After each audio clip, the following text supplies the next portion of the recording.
Hello दोस्तों, स्वागत है आप सभी का एजुकेशन केयर 6 में। आज जैसा कि आपको पता है कि 20 अगस्त है और आज एग्जाम हुआ है दोस्तों सीटेट का। सीटेट जो है आपका एक शिक्षक भर्ती पात्रता परीक्षा है, जहां पे आपको कक्षा 1 से 5 के लिए प्रथम पाली में परीक्षा हुआ है। अब यहाँ पे इस वीडियो के माध्यम से हम आपको 29 प्रश्नों के आंसर देने जा रहे हैं और ये सटीक उत्तर है आपके परीक्षाओं को लेकर, जो कि बाल विकास और शिक्षा शास्त्र से संबंधित है। हम यहाँ पे ज़्यादा डिस्क्राइब नहीं करेंगे, आपको उसके आंसर बताते चलेंगे, आप उसका आंसर मिलाते चलिएगा। ज़्यादा बड़ा वीडियो भी नहीं है, आराम से मिला लेंगे फटाफट यहाँ पे। तो देखिए, पहला क्वेश्चन है कि निम्नलिखित प्रश्नों के उत्तर दें जिसमें कि सही उचित विकल्प चुने। अब ये शब्द दिया गया है डिसग्राफिया। अब इसका मतलब क्या है? डिसग्राफिया का मतलब होता है न्यूरोलॉजिकल डिसऑर्डर।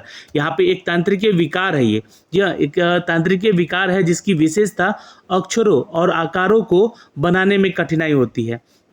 आंसर क्या कर लेंगे? 3 इज द करेक्ट आंसर। अगला प्रश्न है दोस्तों यहाँ पे कि प्रतिभावान बच्चों, यानी कि जो भी ऐसे एडुकेटिंग चिल्ड्रन होते हैं, तो प्रतिभावान जो कि तेज तरार के बच्चे होते हैं, है ना, एडुकेटिंग गिफ्टेड चिल्ड्रन, जी हाँ, जिसके बारे में कहा जा रहा है कि प्रतिभावान बच्चों को शिक्षित करने का जो उपागम यानी कि जो अप्रोच होता है, जी हाँ, जो उन्हें असामान्य रूप से तीव्र गति से पाठ्याचार यानी कि तेजी से पढ़ने का माध्यम से आगे बढ़ाता है, वो क्या कहलाता है? बहुत सारे ऐसे बच्चे देखे होंगे कि आप लोग बचपन में ही वो तेज होते हैं, है ना, वो उसका जो अप्रोच होता है, पढ़ाने का जो तरीका होता है, वो क्या कहलाता है? तो वो कहलाता है दोस्तों एक्सक्लेरेशन। क्या कहलाता है? एक्सक्लेरेशन, है ना। एक सीधी रेखा में आप जो है ग्राफ भी इसका बनता है, तो आंसर सी कर लीजिएगा, 3 यानी कि त्वरण। अगला क्वेश्चन है दोस्तों यहाँ पे, शिक्षक जो कि समावेशी कक्षाओं के दिशा में काम करते हैं उन्हें होना चाहिए कि वे, है ना। तो देखिए, शिक्षकों के बारे में बात हो रही है, the teacher who are working toward the inclusive classroom. तो उनको 3 चीज़ों पे ध्यान देना चाहिए। एक तो उनका जो करिकुलम एडेप्टेशन है, यानी कि जो पाठ्यचार्य का जो प्रक्रिया है, अनुकूलन कह सकते हैं, उनके तरीके हैं, उस पर सुधार करना चाहिए। विविध दृष्टिकोण को शामिल करना चाहिए, यानी कि यहाँ पे हर एक तरह से सोच समझ कर चीज़ों को बताना चाहिए कि कोई भी हम एग्जाम्पल गलत ना दें। और अपने स्वयं के अंतर्निहित पूर्व जो ग्रहों की जांच भी करनी चाहिए, यानी कि खुद को एक बार एग्जामिन कर लेना चाहिए कि हम जो पढ़ाने जा रहे हैं वो सही है या नहीं, उसको इम्प्लिसिट करके। तो ये 3 चीज़ें यहाँ पे दी गई है जो कि सही है। आंसर यहाँ पे 2 कर लीजिएगा, इज द राइट आंसर। 1, 2 और 3 हो जाएगा। अगला सवाल है यहाँ पे दोस्तों की शैशवावस्था, है ना। शैशवावस्था यानी कि आपका सोशलिज्म जो है या सोशलिस्ट जो है, उसकी बात हो रही है यहाँ पर। तो शैशवावस्था में समाजीकरण की कौन सी समस्याएं प्रमुख रूप से महत्वपूर्ण है, जबकि प्रारंभिक बालावस्था में समाजीकरण की कौन सी समस्याएं जो संस्थाएं हैं वो महत्वपूर्ण होती हैं? तो आंसर कर लीजिएगा दोस्तों यहाँ पे, जी हाँ, एक तो हो गया आपका प्राथमिक और दूसरा हो गया माध्यमिक। तो शैशवावस्था में समाजीकरण की जो संस्थाएं हैं वो प्राथमिकी संस्थाएं होती हैं और जो माध्यमिक होती हैं वो समाजीकरण के क्षेत्र में। तो यहाँ से आंसर कर लेंगे 2। अब अगले पे चलते हैं दोस्तों, क्वेश्चन नंबर 5 पे। लेव वाइगोत्स्की के अनुसार, देखिए ये जो है इनके कथनानुसार, है ना, क्या सही है? तो 5 का आंसर कर लीजिएगा दोस्तों यहाँ पे। ये इन्होंने भाषा विकास के ऊपर बात की है, संज्ञात्मक विकास के ऊपर बात की है और सुगम बनाता है इसको, इसकी बात की है। तो आंसर यहाँ पे 4 कर लेंगे। अगला सवाल है दोस्तों यहाँ पे कि लॉरेंस कोहलबर्ग के नैतिक तर्क के इस स्तर पर बच्चे आमतौर पर मानते हैं कि लोगों को समाज की अपेक्षाओं पर खतरा उतारना चाहिए और अच्छे तरीकों से व्यवहार उनका करना चाहिए। जी हाँ, तो आंसर कर लीजिएगा दोस्तों यहाँ पे, एक पारंपरिक तरीका है। कैसा है? ये कन्वेंशियल लेवल है। ये आंसर कर लेंगे सी, यानी कि 3 इज द करेक्ट आंसर। अगला सवाल है दोस्तों यहाँ पे कि निम्नलिखित कथनों को पढ़िए और सही से विकल्प का चयन कीजिए। और कथन क्या कहता है हमारा कि शिक्षकों और साथियों जैसे कि अधिक जानकार हैं, अन्य लोगों के साथ बातचीत शिक्षार्थियों को उनके समझ और उनके कौशल विकास करने में मदद करने के लिए आवश्यक समर्थन और मार्गदर्शन प्रदान कर सकती है। और इसका कारण दिया गया है कि सामाजिक संपर्क सीखने और विकास का एक प्रमुख घटक होता है। तो क्या ये कथन सही है? देखिए, कथन और जो इसका कारण है वो दोनों ही सही है। तो आंसर यहाँ पे कर लीजिएगा, जी हाँ। और आर जो है यानी कि कथन, आपका जो रीज़न जो है, ये आपके कथन के सही व्याख्या भी करता है। तो आंसर यहाँ पे 2 कर लेंगे।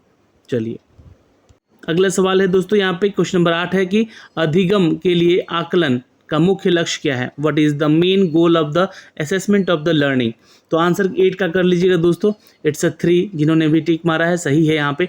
विद्यार्थियों को प्रतिपुष्टि प्रदान करना जिसका उपयोग करके उनके अधिगम में सुधार करने के लिए किया जा सकता है। तो आंसर यहाँ पे 3 हो जाएगा, आपका उत्तर सही। अगला सवाल है यहाँ पर कि किस आयु में बच्चे शब्दों के खेल में शामिल हो सकते हैं और ऐसे चुटकुलों और पहेलियों को पसंद कर सकते हैं जिनमें शब्दों का खेल शामिल है। तो आंसर कर लीजिएगा दोस्तों क्वेश्चन नंबर 3 यानी कि 3 वर्ष इज द राइट आंसर।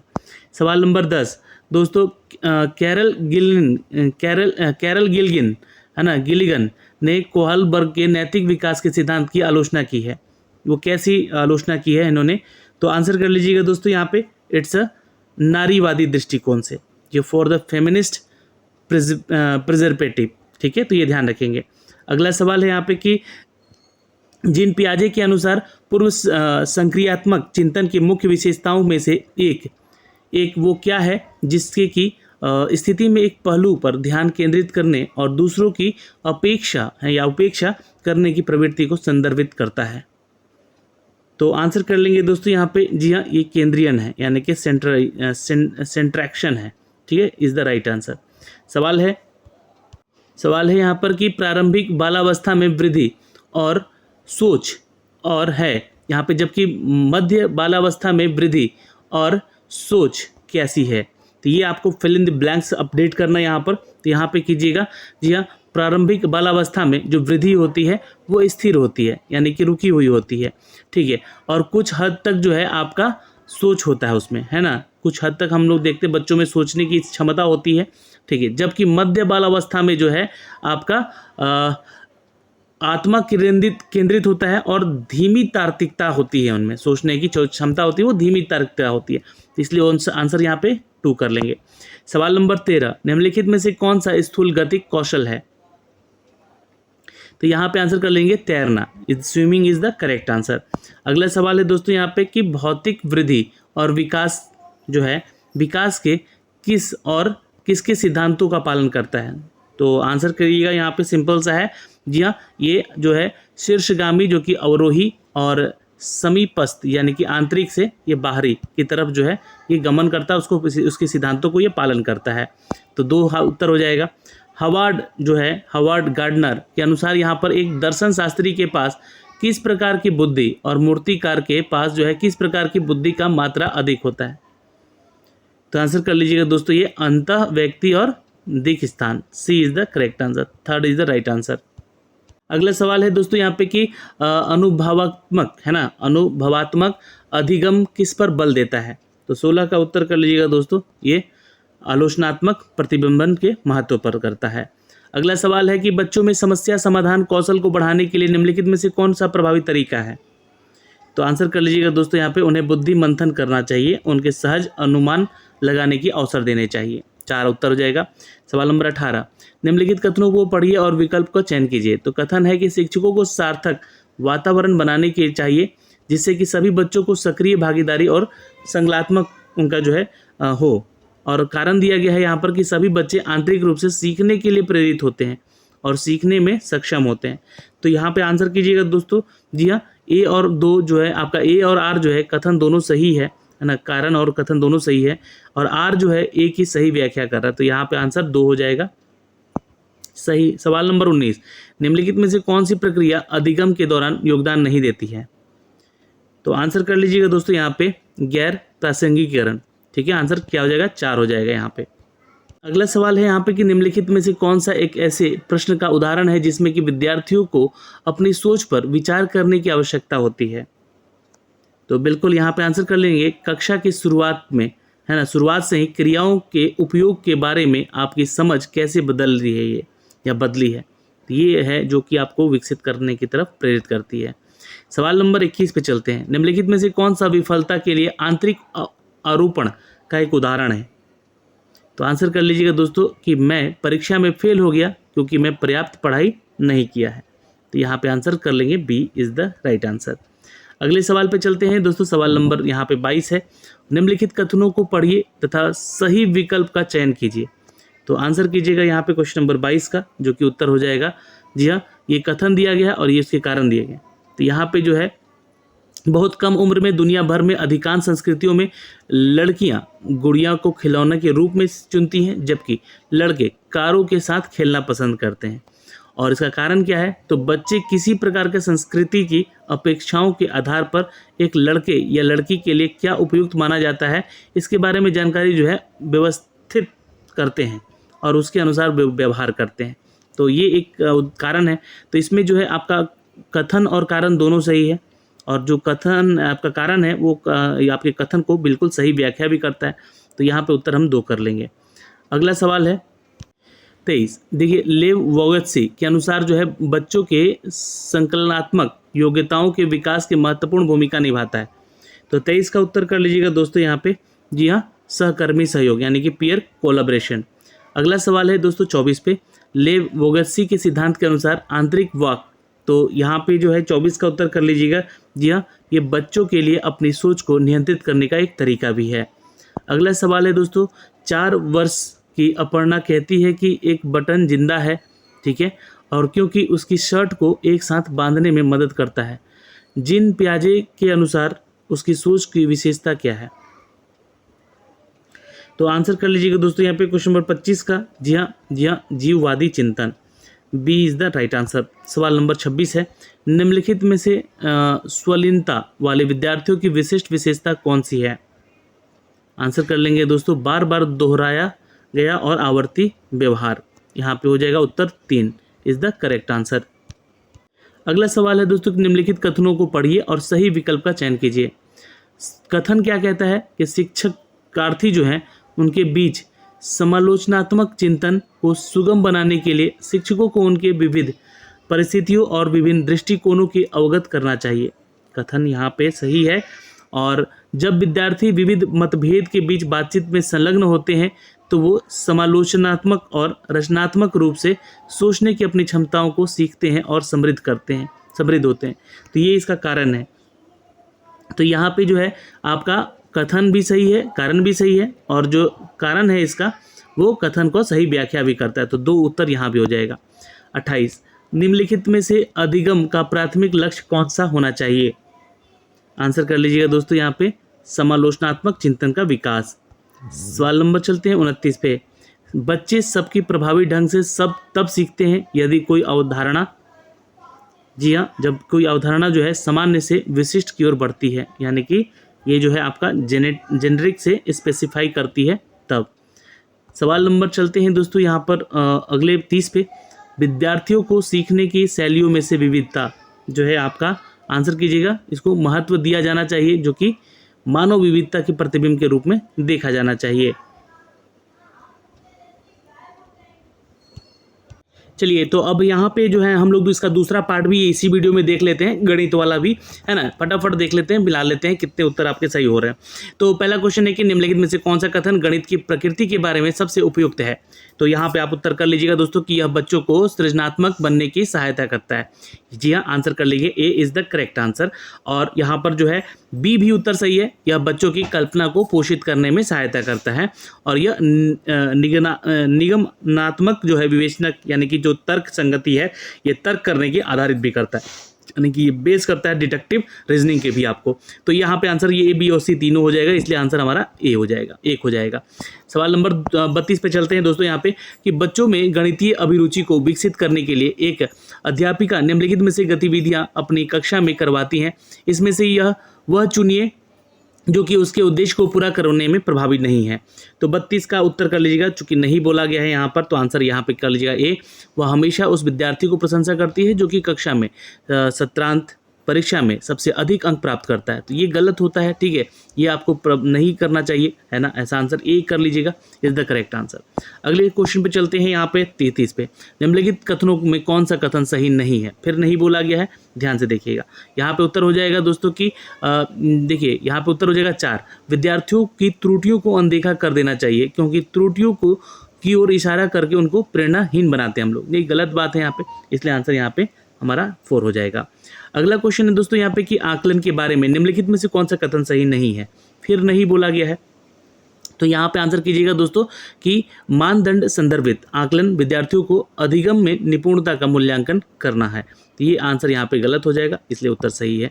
सवाल नंबर 35, गणितीय अधिगम सामग्री, जी हाँ, इनमें से कौन है गणितीय अधिगम सामग्री? तो 35 का उत्तर कर लीजिएगा दोस्तों यहाँ पे।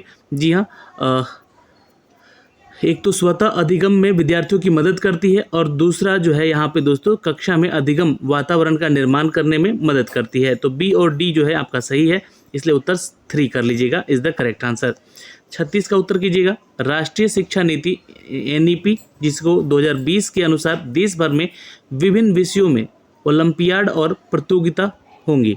तो आंसर कर लीजिएगा 38 का यहाँ पे दोस्तों। जी हाँ ये है हतोत्साहित। 3 इज द करेक्ट आंसर। अगला क्वेश्चन देखते हैं। यहाँ पे क्वेश्चन नंबर 37 है। अधिक, कम, लंबा छोटा और दूर समीप, बड़ा छोटा आदि अवधारणाएं हैं। तो आंसर कर लीजिएगा दोस्तों। ये महत्वपूर्ण पूर्ण संख्या जो कि प्री नंबर कहते हैं इनको, ये अवधारणाएं हैं उनकी। 4 इज द करेक्ट आंसर। सवाल नंबर चलते हैं दोस्तों यहाँ पे अगले सवाल पे 38 पे। जी हाँ, राष्ट्रीय पाठ्याचार्य रूपरेखा 2005 के अनुसार कक्षाओं के ऊपर किए गए शोध बताते हैं कि लड़कियों को गणित में विशेषज्ञता के योग्य न मानकर उनका काफ़ी व्यवस्थित अवमूल्यन होता है, जबकि वे गणित में अच्छा प्रदर्शन करती हैं। तो 38 का उत्तर कर लेंगे दोस्तों यहाँ पे। जी हाँ, समाज में जो जेंडर यानी कि लिंग संबंधी धारणाएं हैं, इस मान्यता की ओर ले जाती है कि लड़के समस्या समाधान की ज़्यादा नवीन कार्यविधियों में उपयोग होते हैं और इन्होंने बेहतर अवधारणाएं भी यहाँ पे समझ होती हैं। तो इसलिए आंसर यहाँ पे 3 सही होगा आपका, इज द राइट आंसर। अगला सवाल है यहाँ पे दोस्तों, देख सकते हैं कि कक्षीय शोध यह दर्शाता है कि अधिकांश विद्यार्थी गणित को उसी कक्षा में जो कि अन्य विशेष विषय को पढ़ाते हैं या पढ़ते हैं, है ना, उनके अधिक कठिन समझते हैं। गणित की प्रकृति का निम्नलिखित में से कौन सा पहलू इसको भय को बढ़ाता है? यानी कि जिस क्लास में आप पढ़ते हैं उस क्लास का सब्जेक्ट और सिलेबस आपको कठिन लगता है। जी हाँ, तो ये जो है आपका कौन सा भय को बढ़ाता है? तो आंसर कर लीजिएगा दोस्तों, गणित में प्राथमिक अवधारणाओं को ये अमूर्त कर की प्रकृति को बढ़ाता है। तो अगले सवाल पे चलते हैं दोस्तों। यहाँ पे निम्नलिखित में से किसने गणितीय खगोल विज्ञान के क्षेत्र में काम किया है? तो गणित के क्षेत्र में काम किया है आर्यभट्ट ने, ए इज द करेक्ट आंसर। चलिए अगला सवाल है दोस्तों कि क्वेश्चन है कि एक सब्जी बेचने वाला पालक जो है पालक जो है 60 रुपये प्रति किलोग्राम बेचता है। ठीक है, सोनू ने 350 ग्राम पालक लिया, जिसके लिए सब्जी बेचने वाले ने सोनू से 21 रुपया लिया। ठीक है, और ये जो है इस पद्धति में लिया। ठीक है, जिसके सब्जी बेचने वाले के द्वारा प्रयोग में लाए गए इस गणितीय कौशल के संबंध में निम्नलिखित में से कौन सा कथन आपका सत्य है? तो यहाँ पे आंसर कर लीजिएगा दोस्तों। जी हाँ, यह गणितीय कौशल अस्पष्ट है, क्योंकि इसके बारे में जो यहाँ पे लिखा गया है, और यह जो है आपका ये अस्पष्ट नहीं है। ये जो है आपका ऐसे किसी कौशल में, देखिए यहाँ पे आंसर केवल सी हो जाएगा। ऐसे कौशल को गणितीय प्रश्नों को हल करने के वैकल्पिक तरीकों की जो है विकसित करने की सहायता करती है। ठीक है, तो आंसर यहाँ पे सी कर लेंगे, केवल सी, यानी कि 4 उत्तर हो जाएगा यहाँ पे, इज द राइट आंसर। सवाल नंबर 42 पे चलते हैं दोस्तों। यहाँ पे 41 का 4 हो गया ना, ठीक है, और 42 पे चलते हैं। यहाँ पे निम्नलिखित में से कौन सी परिस्थिति यह दर्शाती है कि बच्चे ज्ञान का निर्माण स्वयं करते हैं? तो यहाँ पे उत्तर कर लीजिएगा दोस्तों। जी हाँ, बच्चों को हस्त कौशल सामग्री जैसे कि संख्याओं के ग्रिड, आयताकार सरणियों में व्यवस्थित गीटियाँ दी गई हैं और वे इनका प्रयोग करके गुणन करते हैं या पैटर्न को खोज करते हैं। सवाल नंबर चलते हैं दोस्तों यहाँ पे अगले पे, जो कि 43 है। आंसर करेंगे निम्नलिखित में से कौन सा प्राथमिक विद्यालय के शिक्षार्थी को भिन्न 2/3 और 4/6 के बीच तुल्यता की कल्पना करने में मदद करने का सबसे उपयुक्त तरीका है? तो 43 का आंसर कर लीजिएगा दोस्तों यहाँ पे। जी हाँ, यह एक भिन्न डिस्क उपयोग का है। जी हाँ, using the fraction disk is the right answer. सवाल नंबर चलते हैं दोस्तों क्वेश्चन नंबर 44 पे।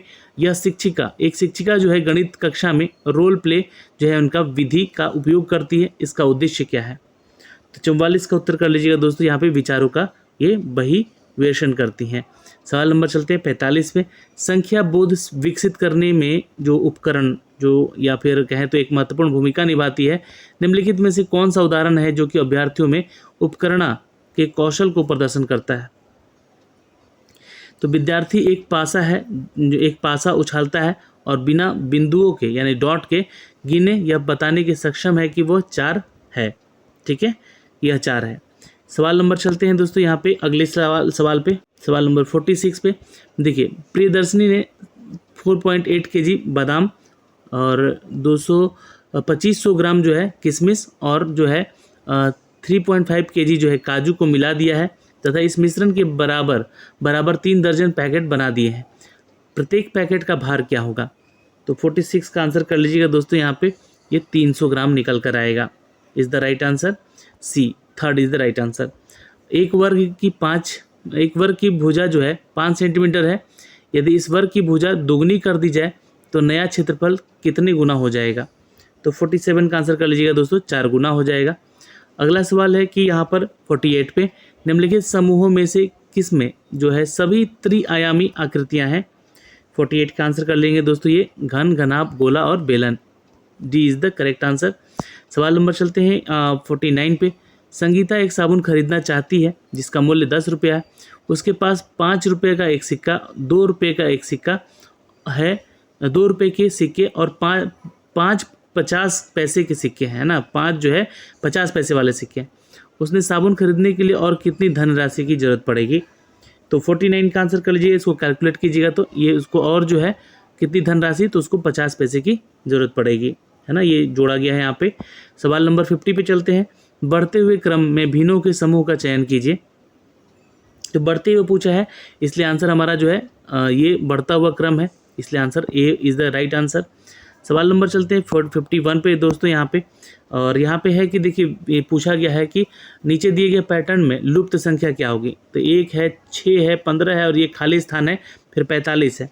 तो यहाँ पे आंसर कर लीजिएगा दोस्तों, इट्स जी हाँ 28 होगा आंसर, यहाँ पे बीच में आएगा। सवाल नंबर चलते हैं 52 पे, आंसर करेंगे निम्नलिखित तालिकाओं को पढ़िए और आंसर करेंगे यहाँ पे सबसे अधिक और सबसे कम पाए जाने वाले रक्त समूहों का अनुपात। तो आंसर करेंगे 52 का यहाँ पे दोस्तों, जी हाँ नोट कर लीजिएगा, 4:1 में है, नोट कर सकते हैं, 3 इज़ द करेक्ट आंसर। सवाल नंबर 53 पे चलते हैं। निम्नलिखित कौन से कथन जो है सत्य नहीं है, नहीं बोला गया है? तो आंसर कर लीजिएगा यहाँ पर दोस्तों, तो यहाँ पे आंसर कर लीजिएगा, एक जो है पतंग के समूह कोण बराबर हो तो वो आयत बनती है, ये गलत कथन है यहाँ पे, तो एक उत्तर हो जाएगा यहाँ पे आपका। अगले सवाल पे चलते हैं दोस्तों यहाँ पे कि अमीनी जो कि 36 सर्वसम वर्गों को अलग अलग प्रकार के आयतों में व्यवस्थित करती है, वह इन वर्गों द्वारा अलग अलग प्रकार के कितने आयत बना सकती है? तो 54 का आंसर कर लीजिएगा दोस्तों यहाँ पे, जी हाँ ये 5 बना सकती है। सवाल है कि रुबीना ने कार से 16:50 बजे जो है यानी कि 16:50 जो है अपनी यात्रा शुरू करती है और उसी दिन 21:15 बजे समाप्त करती है। तो यात्रा पूरा करने के लिए लिया गया समय, तो आंसर कर लीजिएगा दोस्तों यहाँ पे, ये 4 घंटे 25 मिनट समय टोटल लगेगा। अगला सवाल है दोस्तों यहाँ पे 56 का कि 100 में से एक पूर्ण संख्या जोड़ी जाती है और फिर वही संख्या 100 में से घटा दी जाती है, इस प्रकार प्राप्त हुई दोनों संख्या का योगफल कितना होगा? तो ये 200 हो जाएगा, is the correct answer, A is the right answer. 100 lakh को निम्नलिखित रूप में जाना जाता है। तो 100 लाख यानी कि 100 जो लाख है यहाँ पे, इसको हम लोग जानते हैं दोस्तों कितना, 100 लाख है, इसको हम लोग जानते हैं, जी हाँ नोट कर लीजिएगा, 1 करोड़ से। C is the right answer, 3 is the correct answer. सवाल नंबर चलते हैं 58 पे। इनको कौन सी व्यवस्था में संख्याओं को अवरोही क्रम में निरूपित करा है? तो आंसर कर लीजिएगा 58 का दोस्तों, ये जो क्रम है आपका एक अवरोही क्रम है, सही is the right answer, A is the correct answer. अगला सवाल है दोस्तों यहाँ पे कि निम्नलिखित में से कौन सा 3630 है ना, कौन सा 3630 का एक गुणनखंड नहीं है, नहीं बोला गया है? तो आंसर कर लीजिएगा दोस्तों, 9 इज़ द करेक्ट आंसर। और अगला सवाल था यहाँ पे दोस्तों कि इस सम को सॉल्व करना है ना, और इसमें बताना है कि इसमें से विषम संख्या के पदों का योगफल क्या होगा? तो आंसर कर लीजिएगा दोस्तों यहाँ पे 5 होगा, इज़ द करेक्ट आंसर। तो ये जो है मैथ और CDP के हमने क्वेश्चन आप तक पहुँचाए हैं इस वीडियो के माध्यम से। आपको ये वीडियो पसंद आया होगा तो एक लाइक और शेयर जरूर कर दीजिएगा और अपने आंसर मिला के हमें कमेंट कीजिए कि इन 60 प्रश्नों में आपके कितने उत्तर सही हुए हैं।